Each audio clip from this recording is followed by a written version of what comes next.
Hello and welcome to this video course on ranking your YouTube channel higher. Alright, so this is video number 1, and this is going to be the introduction to the YouTube video traffic course. Now, before we talk about the course, I want to make sure that you're in the right mindset. So I want to say that the goal here is to focus on building a brand. If you can start thinking that way, you're going to have a long-term strategy which will actually help you not only in the YouTube traffic and getting ranked on YouTube and getting natural organic traffic and all of that, but it'll also help you in many other ways as well. Now, while that may not make a lot of sense right now, it will in just a second. Now, this is not about throwing hundreds or even thousands of backlinks at your YouTube channel properties or videos. What you really want to do here is to focus on quality and not quantity here. And by doing that, it will actually help you in the long run, as you'll just see in just a minute. So before we get started and talk about the course, what I want to do now is give you a quick overview of what's inside this video course. Video number 1 is the introduction, of course. Video number 2 is what this is not about. And I want to make sure that I cover this because a lot of times when we talk about ranking on YouTube or Google or getting traffic or of any sort, there's a lot of assumptions that are made. So I want to make sure that we cover those assumptions and possibly roadblocks that are blocking your way. Video number 3, we'll talk about what Google wants and the strategy. If you understand what Google wants, then it'll make more sense on what this strategy is all about and how to implement it correctly. Video number 4, we'll talk about the ring, which is the strategy here.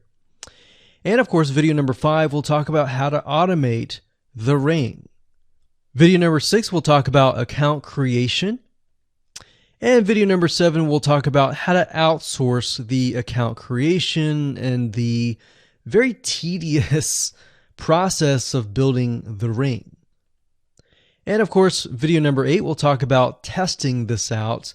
And while that might seem a little bit simple, it really is and does take some time to make sure that everything works. So with that said, let's talk about getting started and what you're going to need. You're obviously going to need a product or service to sell. You're going to need to have a YouTube channel. You're going to definitely need to have money to outsource. If you do it yourself, it's going to take about a week or sometimes 2 weeks. But once it's set up and is good to go, then everything is automated. But at the end of the day, your time is valuable, so I recommend just outsourcing this process. But knowing how everything works and all of that will allow you to teach whoever you outsource this to, or you can pick and choose people that we will recommend that we have used personally to set things up for you as well. So with that said, let's move on to video number 2. Hello and welcome back. This is video number 2, and we're going to talk about what this is not. One of the biggest mistakes that we see a lot of people make is they assume that they know certain things, they know the strategy, they bring in what they already know and what they've seen work, and automatically assume that that is what the strategy is about. But by doing that, what ends up happening is we see that people set themselves up for failure. And we don't want that for you. We want you to be able to succeed as much as possible. So that's why I'm covering what this is not. All right. So to ensure that you're able to successfully implement this strategy, we want to discuss things that you do not want to do. So as I mentioned earlier in the previous video, this is not about throwing hundreds or even thousands of backlinks at your YouTube channel or at your properties. In fact, YouTube has become very, very smart in figuring out if you are actually gaming the system. So what we're trying to do here is think of a strategy that works long term. So you want to focus on quality and not quantity here. It's better to get a few backlinks that are of quality rather than getting thousands of backlinks that don't even relate to your content. And we're not talking about automated softwares either. So like I said, Google's very smart in figuring out how to detect fake backlinks or computer-generated backlinks. They're able to detect patterns. So what you're trying to do here is not follow any sort of pattern whatsoever. You want to make sure that it looks natural as possible, because otherwise Google will penalize you in the future. May not be this month, may not be this next year. It may be the 2 years later kind of thing, or it might be even this month. So what you really want to do is focus on a long-term strategy that is going to last. Now, obviously, we're not going to know exactly if the strategy is going to last or not, but part of the strategy is figuring out what Google wants and fulfilling that. Now, one secret to knowing whether a strategy will last or not is to ask yourself these questions. So this strategy, along with other strategies, you should ask this question over and over. Is this a shortcut? And does this seem spammy? And best of all, will this upset your visitors? So the people that are coming to your YouTube channel via google.com or any other site, is this going to upset them? Because if it does, then guess what? Google is not going to like what you're doing, because they care more about the people that go to Google or go to YouTube and type in a keyword. They care more about them because they are who they are catering to, essentially. So now that that is out of the way, let's discuss what Google wants, which is really the crucial step in understanding why the strategy will work. So now that you have an idea, don't upset the visitors. If it's spammy, if it's a shortcut, this is going to upset them, right? So what is it that Google wants in relation to this? Well, we'll talk about that in the next video. Hello and welcome back. This is video number 3, and this is all about what Google wants and the strategy. Now, we don't know exactly whether this is true or not, but based on the data that we have seen and based on the data that not only has worked for us, but for many others, is that Google likes brands. Now, it's not necessarily that they are particularly liking brands because brands make a lot of money or anything like that, but what we've realized are certain variables that make a brand stand out. So they don't exactly go out and tell people that they like brands, but based on the data that we've seen, we have seen brands rank better. So why is that? Why is it that Google seems to rank brands better? It's because brands last long term, and they oftentimes provide value. Remember, going back to what makes the visitors happy, it's the value that they are offering, right? At least the majority. So you'll notice that brands tend to have a really good following of fans that love their content. So why is that important? Well, their concern isn't really necessarily the brand, but giving people that are searching certain keywords on Google or YouTube, giving them what they want.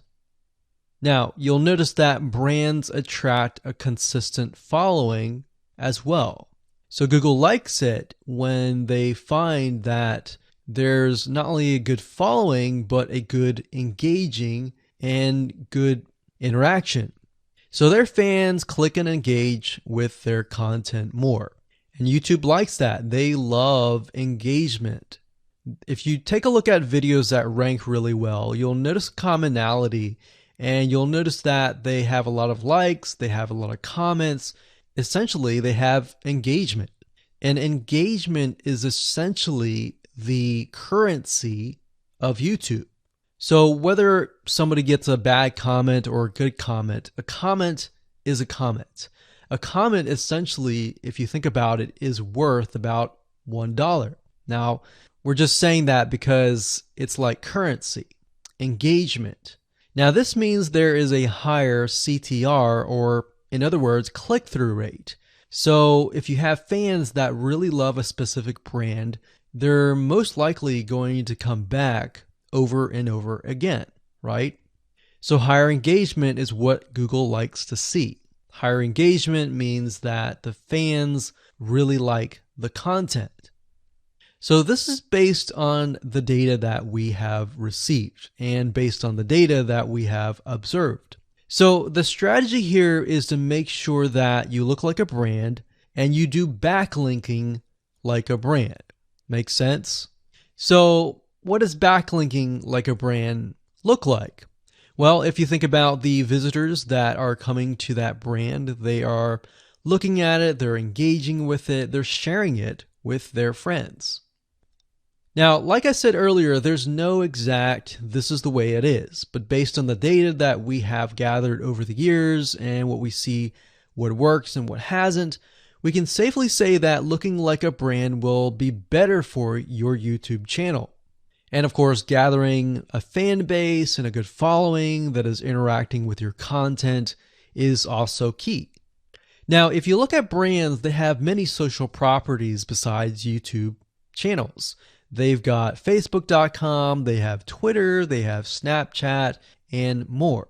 So it only makes sense for your brand to have the same properties in your brand name and interlinking to each other, right? So let's say, for example, that you upload a video to YouTube.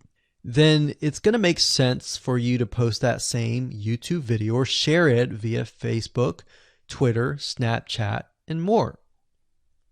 So essentially, we're interlinking them together. And that kind of brings us to this strategy, which is the ring. You're basically interlinking everything together.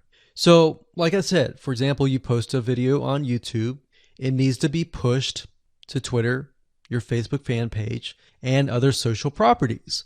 And fortunately, because everything is going to be automated, once you do that, it will trigger and it will automate the whole process. So it makes sense because your fans will be located at these different social properties. So some people will be at Facebook, some people will prefer Twitter, and some people will prefer maybe Snapchat or Instagram and other social properties.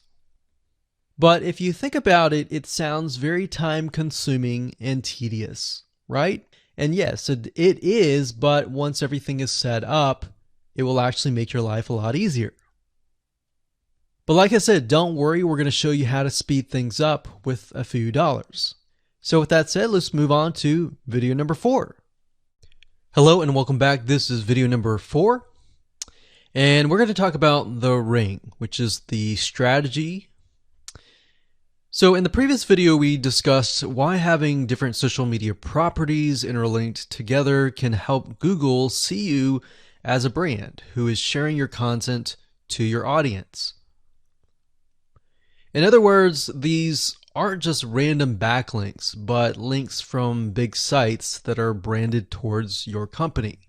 And this is why this is super targeted and is much more powerful than a simple backlink. Makes sense? So now let's take a look at what this looks like in real life. So let's head on over to our nifty mind mapping software. I'm going to map things out so that you're going to be able to visually see how it all works. Okay, so to better understand how this works, we're going to map things out.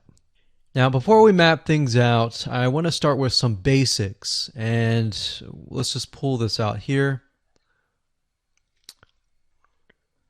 So essentially the concept here is as you're building your brand, you're going to have many different social properties. And let's say, for example, this is the Facebook fan page. So that's your fan page. And we've got the YouTube channel over here because that is our end goal, is to have our YouTube channel get ranked higher. So essentially what we're doing is we're getting a backlink from this to here. And this could be Facebook, it could be Twitter, it could be Instagram, it could be any other social media platform. But it has to be branded towards you. It can't just be somebody else's fan page unless it is actually related. But if it's related and if it's branded as yours and it's linking to your YouTube channel, that essentially is a vote of confidence, but also it shows YouTube that you're interlinking. So that's basically the concept here. Now, if we dig a little deeper, basically what we want to set up is every time we upload a YouTube video and it gets posted, maybe it gets posted publicly, what ends up happening is we push that YouTube video and get it embedded onto the Facebook fan page, the Twitter page, the WordPress page, and all of that.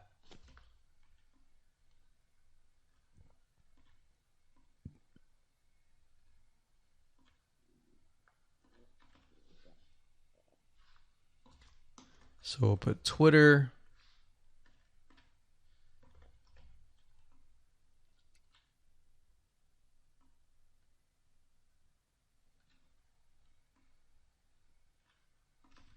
And we'll do WordPress.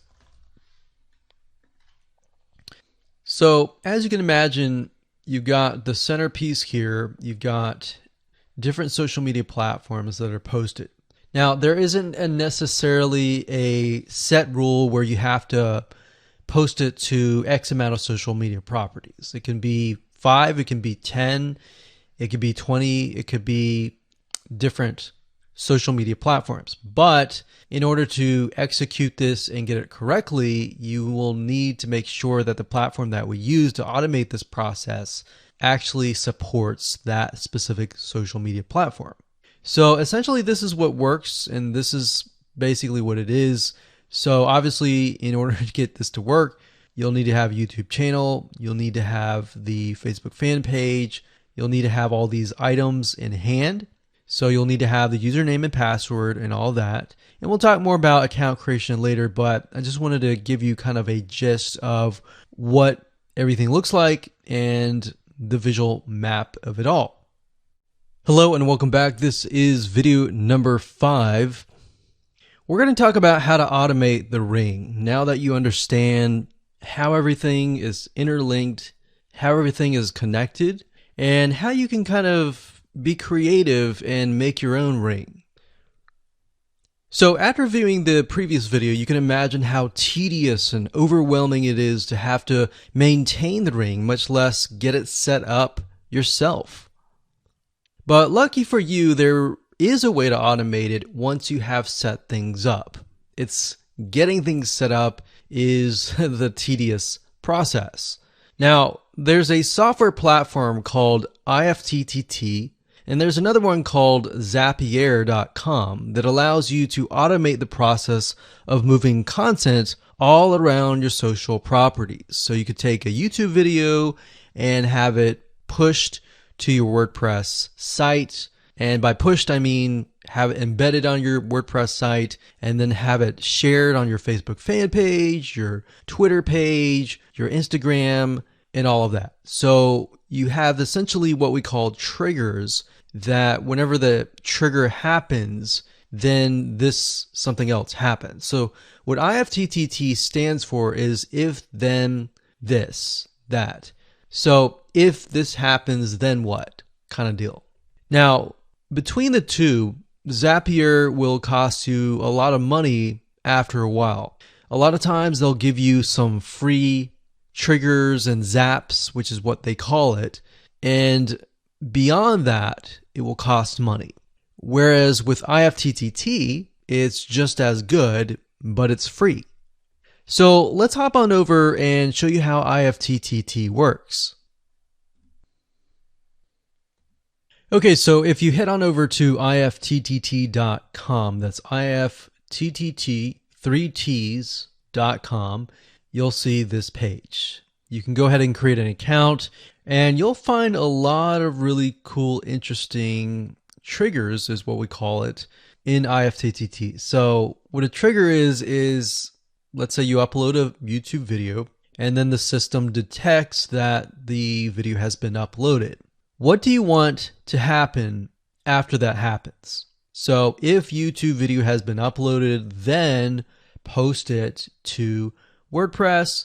Then after that, take the post on WordPress, maybe post it elsewhere, or post the YouTube video to Twitter, and so forth and so forth. So as you can imagine, this does get tedious, but if you map things out, if you know ahead of time what it's going to look like, then you can simply look at it and say, okay, I'm pointing YouTube to Twitter. So anytime video has been uploaded to YouTube, then it simply gets pushed or embedded into Twitter.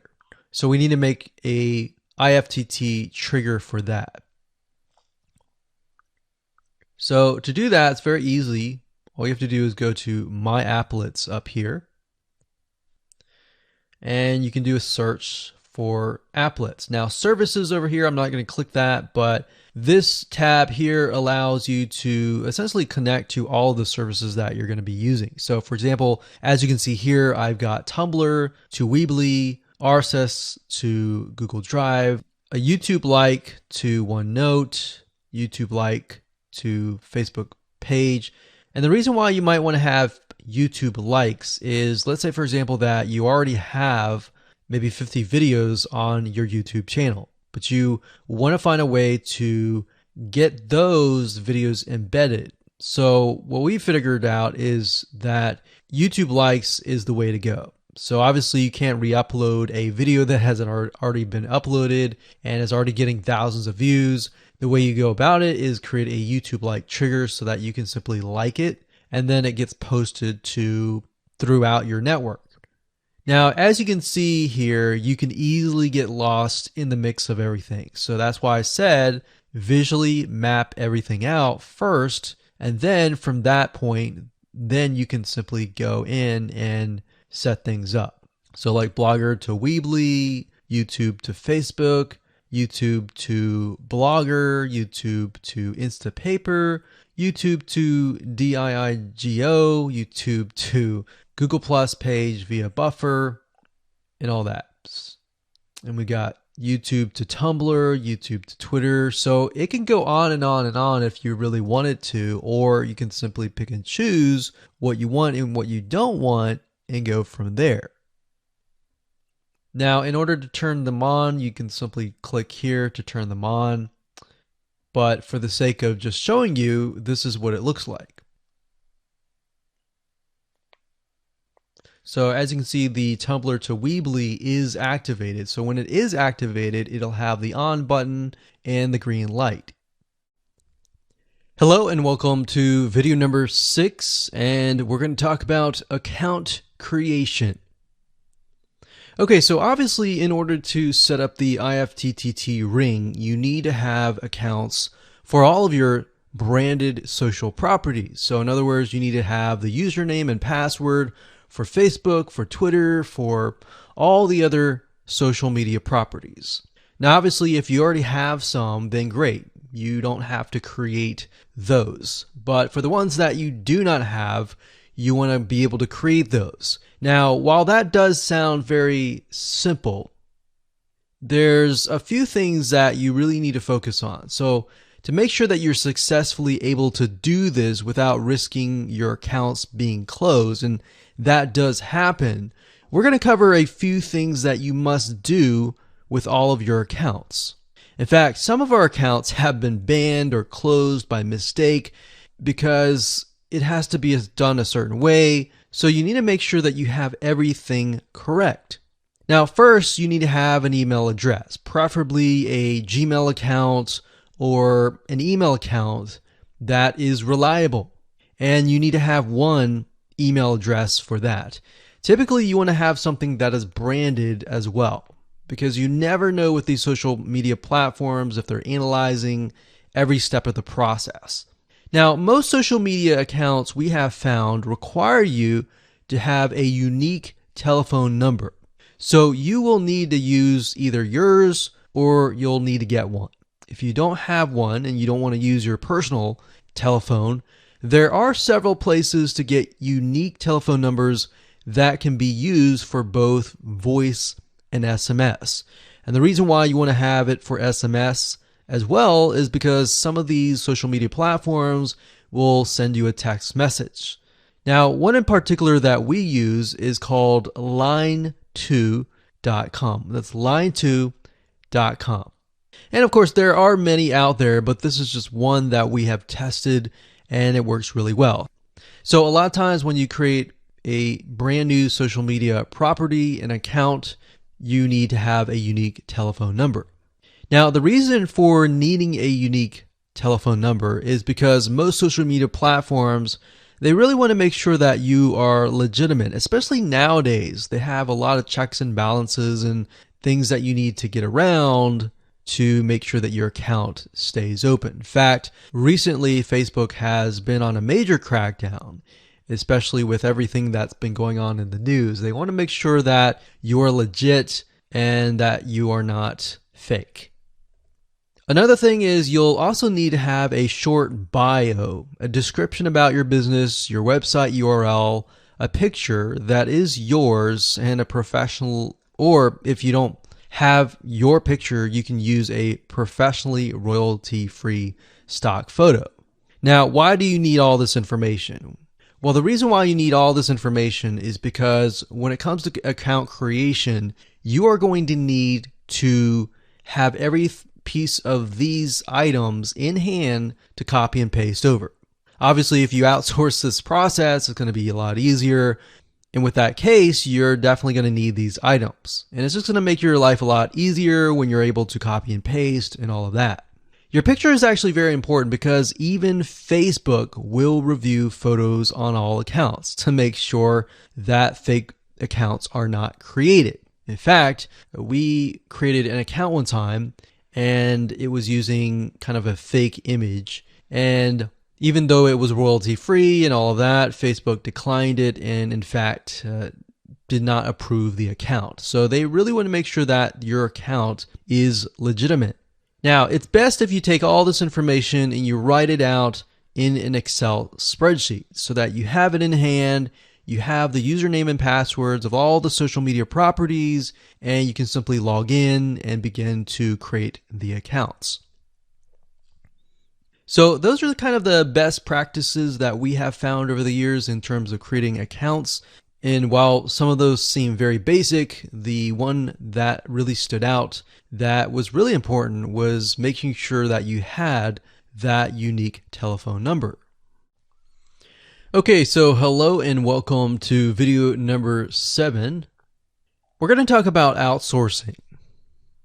So as you can imagine, creating a ring is very time consuming, especially depending on how big the ring is and how many rings there are and all of that.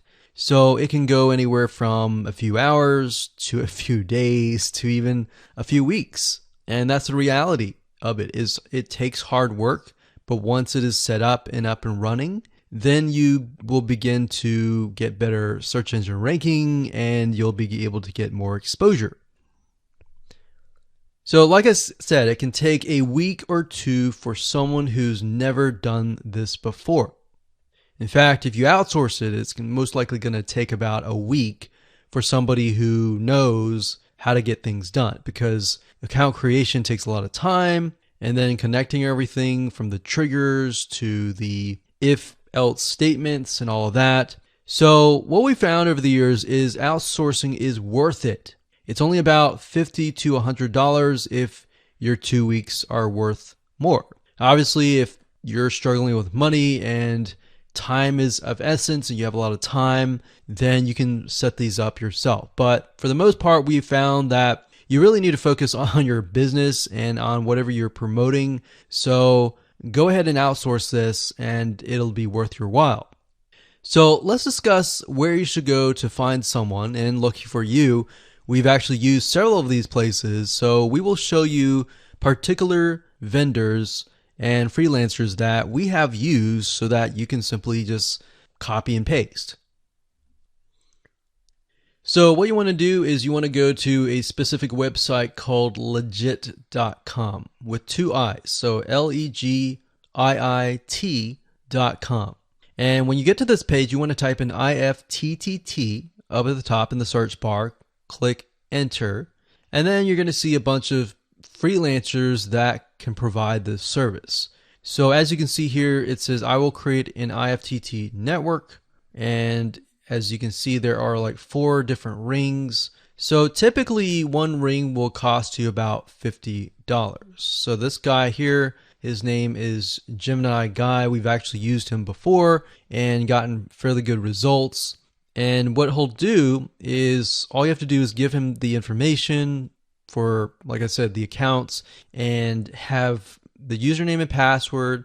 And what we usually do is we create a brand new email account. So it's nothing related to the old business accounts or anything like that. So it's a new email account, all the information on a spreadsheet, and then we send it over to him. He creates the accounts, and then he logs into your IFTTT account, which you'll need an account for that as well, and then he'll set everything up. There's a lot of people that are doing this type of stuff. Some are doing like video embeds, and that's another thing with YouTube. One ranking factor is the more embeds, the better. But the more embeds that are done on a branded social property or a property that is actually related to your theme, that is actually better. The reason why is an embed is kind of considered a backlink to YouTube. So if we were to create a IFTTT network that is specifically creating as many embeds in different social media properties, that can help as well. So we can have a ring or several rings, and on top of that, we can have video embeds. Now, the nice thing about legit.com is it's really focused on a lot of online marketing, SEO, and other different services like backlinks, PBN links, and all of that. But what we found is you don't want to get too fancy. You want to start out slow and work your way up. Because if you start just throwing a bunch of backlinks or even video embeds right away, it doesn't look natural, right? If you release a piece of content, sometimes it can take a week or weeks until you start getting hundreds or even thousands of likes or engagement. So you don't want to throw thousands or even hundreds of thousands of backlinks right away, right? So that's not going to look natural. And going back to what we talked about earlier in the previous videos, does it look natural? If it doesn't look natural or doesn't seem natural, then that can be a problem. So legit.com is an awesome site to go to. And this guy right here, Gemini Guy, like I said, is someone that we've used. Now, obviously, you can go to these other people and look at the reviews and see if they have good reviews and see what other people are saying. Hello and welcome to video number 8. This is all about testing and making sure that you understand how to test it to make sure that it works. Because I will say, once these are set up, a lot of times, sometimes they work. A lot of times, sometimes one of the items throughout the line does not work. So I'm going to show you how to troubleshoot it. So whether you created the ring yourself or you hired somebody to do it, testing is very, very important. In fact, we outsource most of our rings, but yet we still have to go back and test it out. A lot of times when these freelancers are in the mode, they'll test it out, but they're really relying on you to test it out because they can't upload a YouTube video to your YouTube channel unless they have access. And a lot of times we don't give them access for, privacy and security reasons. So let's go ahead and discuss how to do that. So let's hop on back over to IFTTT and I'll show you how you need to test things out. Okay, so we're back at IFTTT, and what I recommend that you do is you open up the Excel spreadsheet that the freelancer gives you or that you've created yourself. And on that Excel spreadsheet, it should have your username and password and all the links to all of the accounts that were created. So in that case, how do we test it out? Well, obviously we're going to need to upload a video to YouTube. Now, I'm not going to do that now, but if you upload that, everything should work throughout the network. So the way you can test things out is simply by going to the websites that are in the Excel spreadsheet. So once you go there, if it has been posted, it works. If it's not working. If it's not working, then you'll need to kind of troubleshoot it. Either get the guy who created the ring to help you out, or if you did it yourself, this is basically what you need to do. So you need to check through and figure out what's not working. So if we found that the YouTube video is not being posted to blogger.com, we need to figure out why. So we need to go to the applet. So this in case is the YouTube like to Blogger. So it's a little bit different than the upload to YouTube channel. But if we click on that, you can see here that we have the applet that goes from YouTube like to Blogger. So if we click on this here, you can actually get a better view of what's happening. So basically anytime a YouTube video is liked, we create a post on Blogger, we put the title, we put all this. Now we need to figure out why. Usually a lot of times the reason why it's not posting is because it's not connected to the account. So you want to make sure that it's actually connected. If it is connected, then sometimes you'll need to look at, for example, this. Is it posting the title and maybe not the video? Or is it not posting everything? If it's not posting everything, it usually means it's a connection issue. If it is posting like the title but not the body or the YouTube, then maybe it's the embed code is incorrect. So you can check that. So really what it comes down to is just trial and error. But if you really outsource this, it's really going to be a lot easier. But that's what we found to be the case, and most of the time is that the services are not being connected. And I will say IFTTT sometimes can be hit or miss, and sometimes in that case the services may or may not be working. And that's really reliant sometimes on the YouTube channel, the social media platform, and all of that. So hopefully those tips can help you along the way when it comes to testing.